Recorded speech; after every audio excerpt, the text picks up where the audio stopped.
Greetings, I hope this finds you well. So, Lee Camp on his show Redacted Tonight did this segment about Microsoft's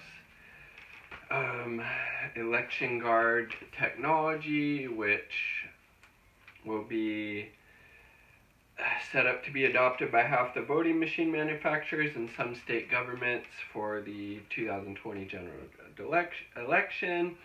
ElectionGuard is an open source software development kit, which, you hear open source, like, oh, that sounds, maybe a little bit more promising because it's open and stuff. But as Lee Camp points out, I believe he took this from a Mint to Press article.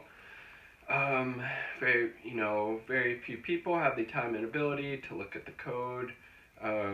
So the idea that open source is more transparent isn't really true because few people are actually, looking at these things, which makes sense.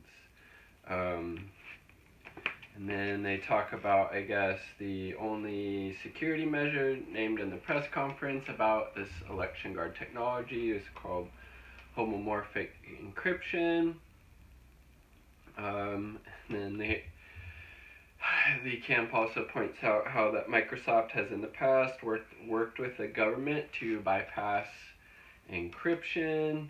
And then so it's also a partnership between Microsoft and Ballots, I'm not sure how you say it, which only investors in it are DARPA and the Office of Naval Research. Both are divisions of the Department of Defense, so it's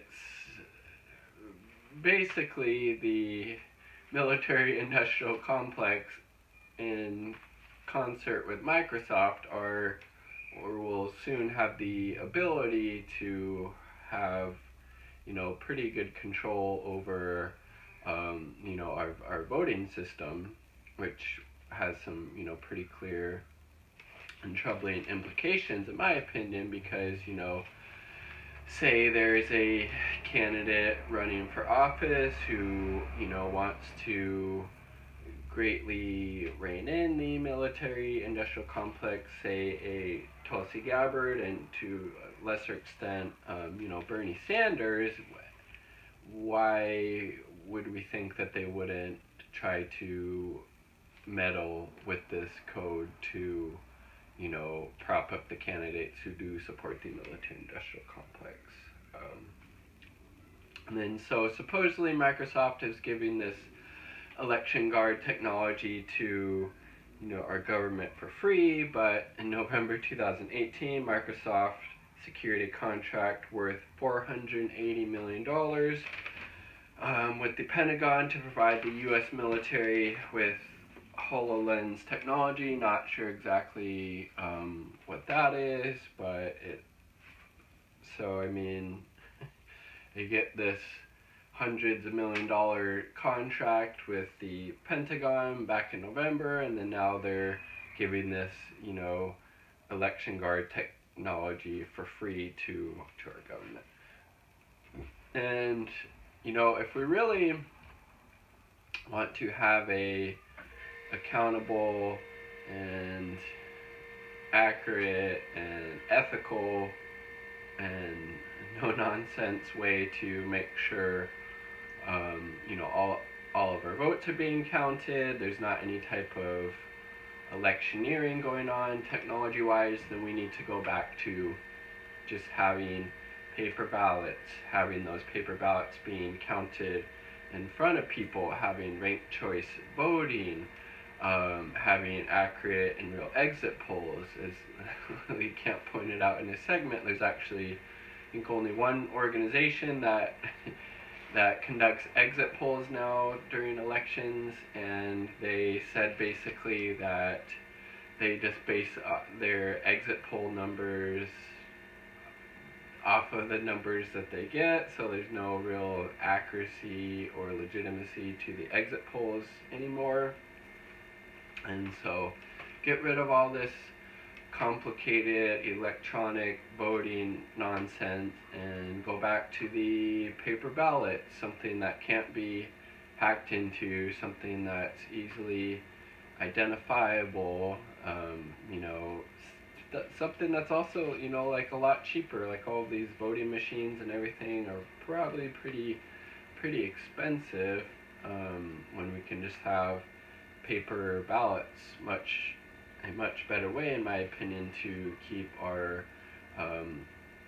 as much corruption out of our election system as we can, and having the Pentagon in connection with Microsoft being, in charge of our election system is pretty troubling for the reason that I pointed out before. Because you'd have to be pretty naive not to think that the Pentagon, the military-industrial complex, with their huge wealth of, resources and power, and, being firmly in control of a lot of policies in our government, are going to want to perpetuate that power and control going forward. And like I said, if there's politicians or candidates who speak out against this, there's no reason to think that they won't use this technology to do whatever they can to thwart their chances through these voting machines.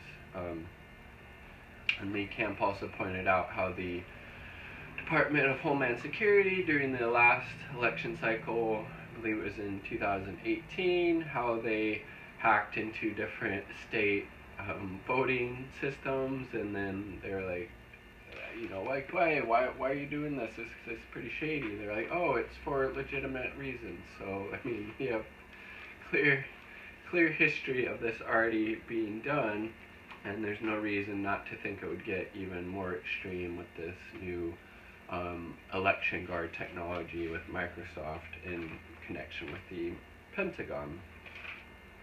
So, just another kind of troubling development in the United States electoral system. So, what are your thoughts on Microsoft's ElectionGuard technology being used by a lot of voting machine makers, as well as probably going to be adopted by a lot of states for the upcoming 2020 general election?